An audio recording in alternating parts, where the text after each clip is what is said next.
നമസ്കാരം. ഒരേ സമയം അമേരിക്കയുമായും റഷ്യയുമായും മികച്ച സൗഹൃദ ബന്ധം പുലർത്തുന്ന രാജ്യമാണ് നമ്മുടെ ഭാരതം. എന്നാൽ ഇപ്പോഴിതാ ഇന്ത്യയും റഷ്യയും തമ്മിലുള്ള ബന്ധം തകർക്കാൻ അമേരിക്ക ശ്രമിക്കുന്നു എന്നുള്ള ഗുരുതര ആരോപണവുമായി രംഗത്തെത്തിയിരിക്കുകയാണ് ഇന്ത്യയിലെ റഷ്യൻ പ്രതിനിധിയായ ഡെനിസ് അലിപ്പോവ്. ഇരു രാജ്യങ്ങളും തമ്മിൽ പതിറ്റാണ്ടുകളുടെ ചരിത്രപരമായ ബന്ധമുണ്ട്. ഇതിനെ അമേരിക്ക തകർക്കാൻ ശ്രമിക്കുന്നു എന്നാണ് ഇന്ത്യയിലെ റഷ്യൻ സ്ഥാനപതി ആരോപിക്കുന്നത്. എന്തായാലും ഇന്ത്യയിലെത്തിയ US പ്രതിനിധികൾ ഇതിനായി നേരിട്ട് പ്രസ്താവന നടത്തി എന്നുകൂടി റഷ്യ ടുഡേക്ക് നൽകിയ അഭിമുഖത്തിൽ അദ്ദേഹം പറയുന്നുണ്ട്.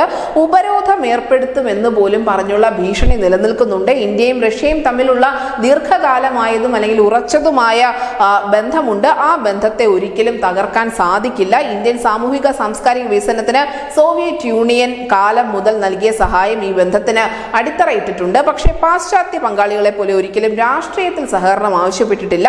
ആഭ്യന്തര വിഷയങ്ങളിൽ പരസ്പരം ഇടപെടാതിരിക്കാനുള്ള മര്യാദയും റഷ്യയും ഇന്ത്യയും കാണിച്ചിട്ടുണ്ട്. എപ്പോഴും പരസ്പര ബഹുമാനത്തോടു കൂടി മുന്നോട്ട് പോകുന്ന ഒരു ബന്ധമാണ് ഇതെന്നൊക്കെയാണ് അദ്ദേഹം വാചാലനാവുന്നത്. എന്തായാലും റഷ്യയെ സംബന്ധിച്ച് അമേരിക്ക ഒരു വലിയ തലവേദനയാണ്.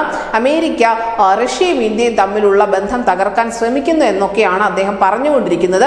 തീർച്ചയായും ഇന്ത്യ ഇരു രാജ്യങ്ങളോടും സമദൂരത്തിലുള്ള സൗഹൃദ മനോഭാവത്തോടു കൂടി തന്നെയാണ് മുന്നോട്ട് പോകുന്നത്. പലപ്പോഴും നമ്മുടെ ഏറ്റവും മികച്ച പങ്കാളികളായി എടുത്തു പറയാവുന്നതും ഈ രണ്ട് രാജ്യങ്ങൾ തന്നെയാണ്. പക്ഷേ ഈ രണ്ട് രാജ്യങ്ങൾക്കിടയിലുള്ള പ്രശ്നം നമ്മളെ ബാധിക്കുമോ എന്നതാണ് ഇനി കാത്തിരുന്ന് കാണേണ്ടത്. നിലവിൽ എന്തായാലും ഈ ഒരു പരാമർശത്തോടെ ഇന്ത്യയുടെ ഭാഗത്തു നിന്നോ വിദേശകാര്യ മന്ത്രാലയത്തിന്റെ ഭാഗത്തു നിന്നോ പ്രതികരണങ്ങളൊന്നും തന്നെ ഉണ്ടായിട്ടില്ല. തീർച്ചയായും ഇതിനു മുൻപ് ഇന്ത്യയെ പ്രതികൂട്ടിൽ നിർത്തുന്ന തരത്തിൽ തന്നെയായിരുന്നു കാനഡയുടെ ഭാഗത്തു നിന്നും, പ്രത്യേകിച്ചും കാനഡയുടെ പ്രധാനമന്ത്രി ജസ്റ്റിൻ ട്രൂഡോയുടെ ഭാഗത്തു നിന്നും അപക്വമായ പരാമർശമുണ്ടായത്. അതിന് തൊട്ടു പിന്നാലെ മാലിദ്വീപുമായും നമുക്ക് ഉണ്ടായിരുന്ന മികച്ച ഉഭയകക്ഷി ബന്ധം നഷ്ടപ്പെടുകയുണ്ടായി.